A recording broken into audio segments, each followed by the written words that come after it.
All right, so you might have read in the news that the Buffalo Bills' new stadium is going to cost $1.4 billion.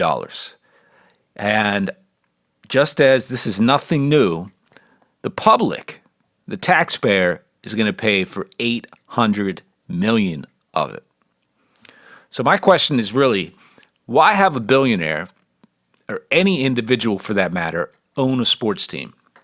Maybe an argument could be made for such an arrangement a century ago when leagues were just starting up. In fact, the NFL was founded in 1920, so just over 100 years ago. But at this point, having a billionaire own a sports team serves no real purpose other than to enrich one person. Why not have a city on the team? Green Bay Packers have that arrangement. Now, what this prompted me to do is take a look at the top 5 most expensive stadiums that taxpayers help pay for. And honestly, when I pulled up a list, the source I went to, there was actually 25. So I'm just going to give you the top 5. The number 5 is AT&T Stadium, which cost $1.2 billion, $444 million of which was paid for by the taxpayers. Now that's home to the Dallas Cowboys, owned by Jerry Jones, who's worth $8.5 billion. Number 4 is Levi Stadium, which cost $1.3 billion, $114 million from taxpayers. So that's actually a little bit better of a situation. What is that, like 10%? Home of the San Francisco 49ers, but 90% of which is owned by the York family. The mother of that family, Denise York, is worth over $3 billion and was ranked number 260 on the Forbes 400 list just a few years ago.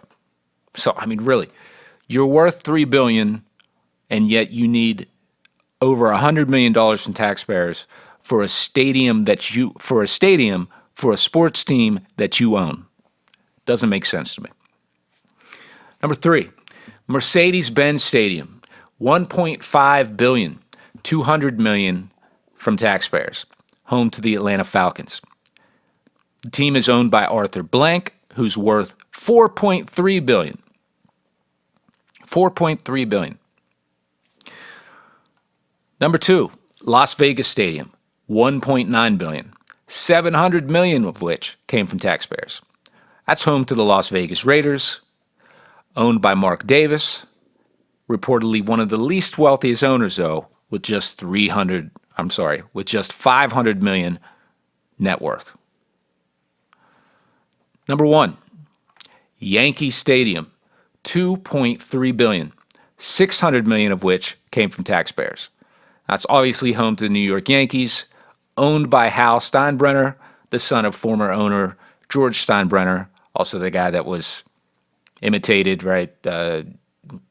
impersonated in Seinfeld, number of episodes, being the employer of George. Anyway, Hal is worth around $4 billion. I'm sure a lot of that is inherited.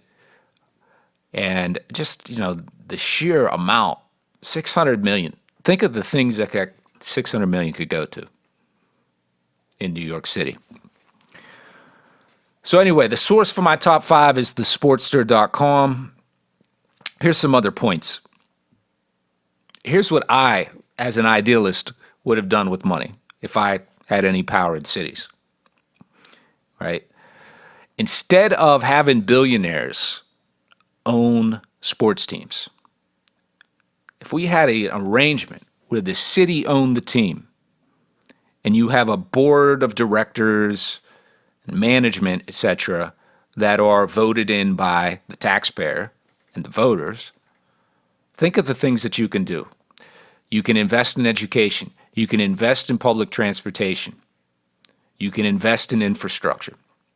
The vending and beer prices could probably be cut by a third, and the wages of the workers could be increased, bringing more prosperity to the city, ensuring a living wage, providing health care, etc. Now, top this story off with the recent news that Elon Musk has bought or is in the makings of buying Twitter for $44 billion, another billionaire that somehow has billions of dollars. And we all know that Elon Musk is the son of a man who owns some mineral mine in Africa, right? So the idea that he just pulled himself up from his bootstraps, give me a break. The system is a choice. I don't think billionaires should exist. I'm not saying wipe them off the face of the earth. I'm saying if you're a billionaire, you should never get to that point. It's impossible to earn that kind of money. I'm in favor of a tax that as soon as you hit $1 billion, you're taxed to keep it under $1 billion. I think that's pretty fair. Anybody that has over $999 million, I don't think has anything to worry about. Again, this system is a choice. We've decided on it in the way that we vote. Clearly, there's an oligarchy in America, and this is one of the prime examples of what an oligarchy looks like.